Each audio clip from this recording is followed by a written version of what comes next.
ایک دن میں راولپنڈی کے ایک ریسٹورنٹ میں کھانا کھانے گیا۔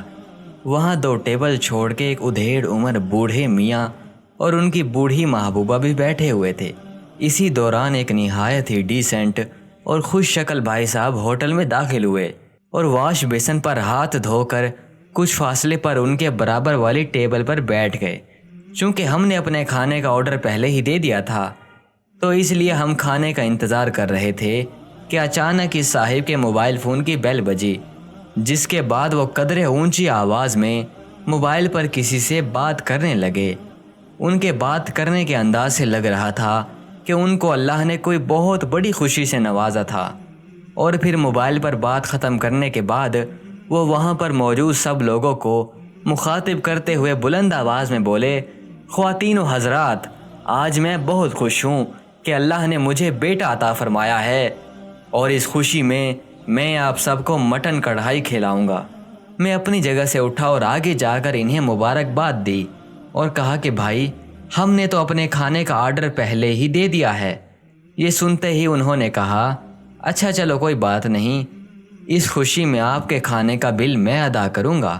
اور پھر انہوں نے وہاں پر موجود سب لوگوں بشمول ان بوڑھے میاں جی اور ان کی بوڑھیا کے لیے مٹن کڑھائی کا آرڈر کیا اور سب کا بل ادا کر کے اپنا کھانا کھا کے خوشی خوشی چلے گئے۔ چند دنوں کے بعد میں اپنے دوستوں کے ہمراہ ایک سینما گیا تو کیا دیکھا کہ وہی صاحب وہاں پر ایک 5 سال کے بچے کے ہمراہ ٹکٹ کے لیے لائن میں کھڑے تھے۔ میں اپنے دوستوں سے نظر بچا کر ان کے پاس پہنچا۔ جو ہی انہوں نے مجھے دیکھا، دیکھتے ہی مجھے پہچان گئے اور مسکرانے لگے۔ بہرحال سلام دعا کے بعد میں نے طنزیہ کہا کہ ماشاءاللہ، آپ کا بیٹا تو چند ہی دنوں میں اتنا بڑا ہو گیا ہے۔ میری بات سن کر انہوں نے کہا، بھائی چھوڑو اس بات کو، یہ بڑی عجیب کہانی ہے، پھر کسی دن ملو گے تو بتاؤں گا۔ جب انہوں نے یہ کہا تو میرا تجسس اور بھی بڑھ گیا اور میں نے اصرار کیا کہ وہ مجھے یہ عجیب کہانی ابھی بتائیں۔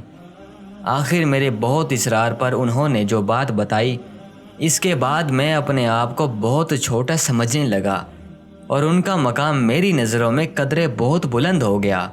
انہوں نے بتایا کہ اس دن جب میں ریسٹورنٹ میں داخل ہوا تو ہاتھ دھونے کے لیے واش بیسن کی طرف گیا اور وہاں ہاتھ دھوتے وقت میں نے ان بوڑھے میاں اور بڑی اماں جی کی باتیں سن لی تھیں۔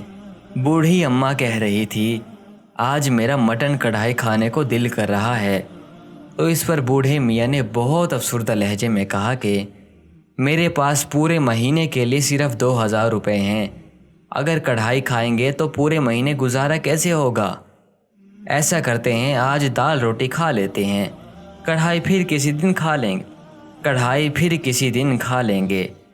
ان صاحب نے کہا کہ اسی وجہ سے میں نے اپنے موبائل کی خود ہی بیل بجا کر وہ بیٹے کی پیدائش کا ڈرامہ کیا تھا تاکہ میں اپنی فرضی خوشی کے بہانے ان کی دلی خاموش خدمت کر سکوں۔ میں نے کہا، تو بھائی آپ صرف انہی بزرگوں کے پیسے دے دیتے، آپ نے خواہ باقی سب لوگوں کو کھانا بھی کھلایا اور ان کا بل بھی ادا کیا۔ تو انہوں نے جواب دیا، ایسا کر کے میں ان بزرگوں کی عزت نفس مجروح نہیں کرنا چاہتا تھا۔ ہائے وہ لوگ جو دکھا کر نیکیاں کرتے ہیں، جو دکھا کر دوسروں کی عزت نفس کو بکرے سے کھال کی طرح ادھیڑتے ہیں اور جتاتے رہتے ہیں۔ یہ بھی تو ایک خاموش نیکی ہے۔ کیا مزہ آیا ہوگا اس پر۔ قیامت کے دن وہ کہہ سکے گا، اے اللہ، ایک نیکی ایسی ہے جو صرف تو جانتا ہے یا میں جانتا ہوں۔ تب جب یہ جملہ کہیں گے تو بہت مزہ آئے گا۔